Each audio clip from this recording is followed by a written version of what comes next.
বাংলার আবহাওয়াতে একটা বড় পরিবর্তন আসতে পারে পুজোর আগে। অনেকে ভাবছেন পুজোর সময় বৃষ্টি কি হবে, অনেকে মনে করছেন বৃষ্টি হবে না।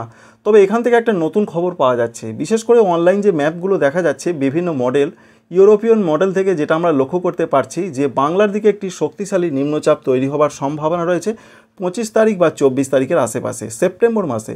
সুতরাং এই নিম্নচাপ যদি প্রচণ্ড শক্তিশালী হয় তবে এই নিম্নচাপ থেকে কোনো ঘূর্ণিঝড়ের সম্ভাবনা রয়েছে কিনা তা এখনই বলা সম্ভব নয়। তবে এটা আমরা দেখতে পাচ্ছি একটি শক্তিশালী নিম্নচাপ তৈরির সম্ভাবনা রয়েছে পশ্চিমবঙ্গ এবং সংলগ্ন দক্ষিণ বাংলাদেশে। অর্থাৎ পশ্চিমবঙ্গের দক্ষিণবঙ্গ এবং দক্ষিণ বাংলাদেশ সংলগ্ন রয়েছে উত্তর এবং উত্তর পশ্চিম বঙ্গোপসাগর।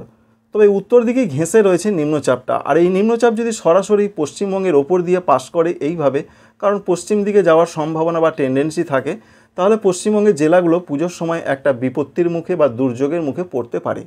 তবে অত চিন্তার কিছু নেই। এই মুহূর্তে একটা প্রাথমিক আপডেট আপনাদের জানালাম যে পুজোর সময় একটা বা পুজোর কিছুদিন আগে একটা নতুন করে নিম্নচাপ তৈরির সম্ভাবনা আমরা লক্ষ্য করতে পারছি।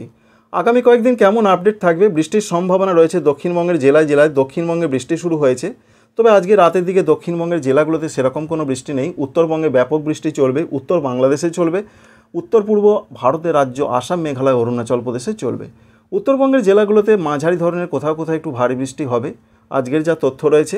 আগামীকাল সকালের দিকে পশ্চিমবঙ্গে দক্ষিণবঙ্গে আবহাওয়াতে সেরকম বিরাট কোনো বৃষ্টি নেই, মোটামুটি পরিষ্কার আবহাওয়া থাকবে। পশ্চিম দিকের জেলাগুলো বাঁকুড়া, পুরুলিয়া, পশ্চিম বর্ধমান, বীরভূম মেঘলা মেঘলা আকাশ থাকতে পারে, এরকম একটা তথ্য আমরা পাচ্ছি। আর পশ্চিমবঙ্গের উত্তরবঙ্গের দিকে রাতের দিকে বৃষ্টির সম্ভাবনা রয়েছে।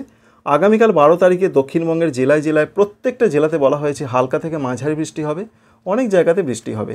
যেটা আমরা দেখতে পাচ্ছি যেমন রয়েছে পূর্ব বর্ধমান, পশ্চিম বর্ধমান, নদিয়া, বীরভূম, মুর্শিদাবাদ, উত্তর 24 পরগনা, দক্ষিণ 24 পরগনা, এছাড়া রয়েছে মেদিনীপুর, ঝাড়গ্রাম সহ 15টি জেলা রয়েছে দক্ষিণবঙ্গে পশ্চিমবঙ্গের, সেখানে হালকা মাঝারি বৃষ্টি হবে। বজ্রবিদ্যুৎ সহযোগে ঝাড়খণ্ডে হালকা মাঝারি বৃষ্টি হবে। আর দক্ষিণবঙ্গের এই বৃষ্টি কিন্তু এখনই বন্ধ হচ্ছে না, এটা চলতে পারে প্রায় 4 থেকে 5 দিন। তবে কোনো কোনো জেলায় কোনো দিন হবে, কোনো জেলায় সেই দিন হবে না, অন্য জেলাতে হবে, এমনটাই আপডেট রয়েছে। যেমন আগামীকাল এই পশ্চিম দিকের জেলাগুলোতে কম হবে, উপকূলবর্তী জেলাগুলোতে বেশি হতে পারে, অর্থাৎ শনিবারের কথা বলছি। তবে শুক্রবার কিন্তু সারা দক্ষিণবঙ্গ জুড়ে বিক্ষিপ্ত বৃষ্টি হতে পারে।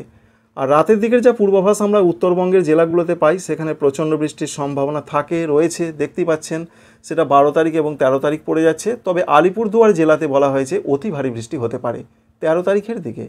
তাই দার্জিলিং, কালিম্পং, জলপাইগুড়ি, কুচবিহার, আলিপুরদুয়ার, উত্তর দিনাজপুর এই জেলাগুলোতে মাঝারি থেকে ভারী, 2-1 জায়গায় অতি ভারী। আলিপুরদুয়ারে, দক্ষিণ দিনাজপুর, মালদাতে সেরকম ব্যাপক কোনো বৃষ্টি হবে না, হালকা মাঝারি কোথাও কোথাও হতে পারে। আর যেটা বলছিলাম 13 তারিখের দিকে দেখুন শুধুমাত্র উপকূলবর্তী জেলাগুলোর দিকে বৃষ্টির সম্ভাবনা একটু রয়েছে। যেমন কলকাতা রয়েছে, হাওড়া রয়েছে, সঙ্গে মেদিনীপুর, ঝাড়গ্রাম, 24 পরগনা এদিকে হবে। পশ্চিম দিকের জেলাগুলোতে বৃষ্টির সম্ভাবনা তুলনামূলক কমছে, এটা আমরা দেখতে পাচ্ছি। আর 13 তারিখের দিকে উত্তরবঙ্গের জেলাগুলোতে বৃষ্টি তো চলবেই, সেটা আপনাদের দেখিয়ে দিচ্ছি। আলিপুরদুয়ার জেলাতে একটু অতি ভারী বৃষ্টি হতে পারে, এরকম একটা পূর্বাভাস। এবার একটু বলে দিই বৃষ্টির কারণ কি।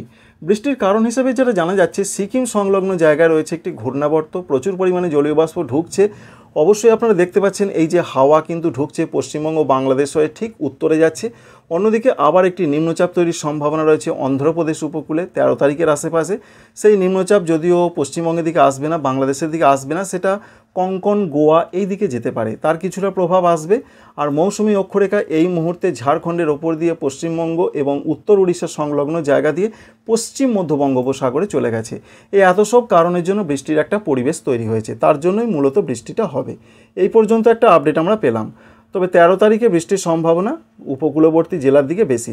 তবে একটা নতুন করে আপডেট হয়েছে, 15 তারিখ থেকে বৃষ্টি কিন্তু আরও বাড়তে পারে, উত্তরবঙ্গের জেলাগুলোতে ব্যাপক বাড়বে, কারণ উত্তর পূর্ব আসাম সংলগ্ন জায়গায় একটা সিস্টেম তৈরি হতে পারে। 15 তারিখ থেকে বৃষ্টি আরও বাড়তে পারে, উত্তর পূর্ব আসাম সংলগ্ন জায়গায় একটা সিস্টেম তৈরি হতে পারে।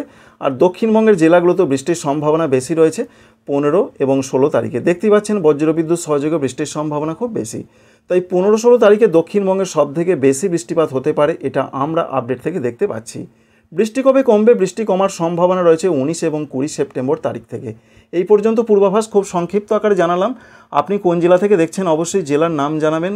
কেমন লাগলো আপনাদের ভিডিও অবশ্যই কমেন্ট করবেন।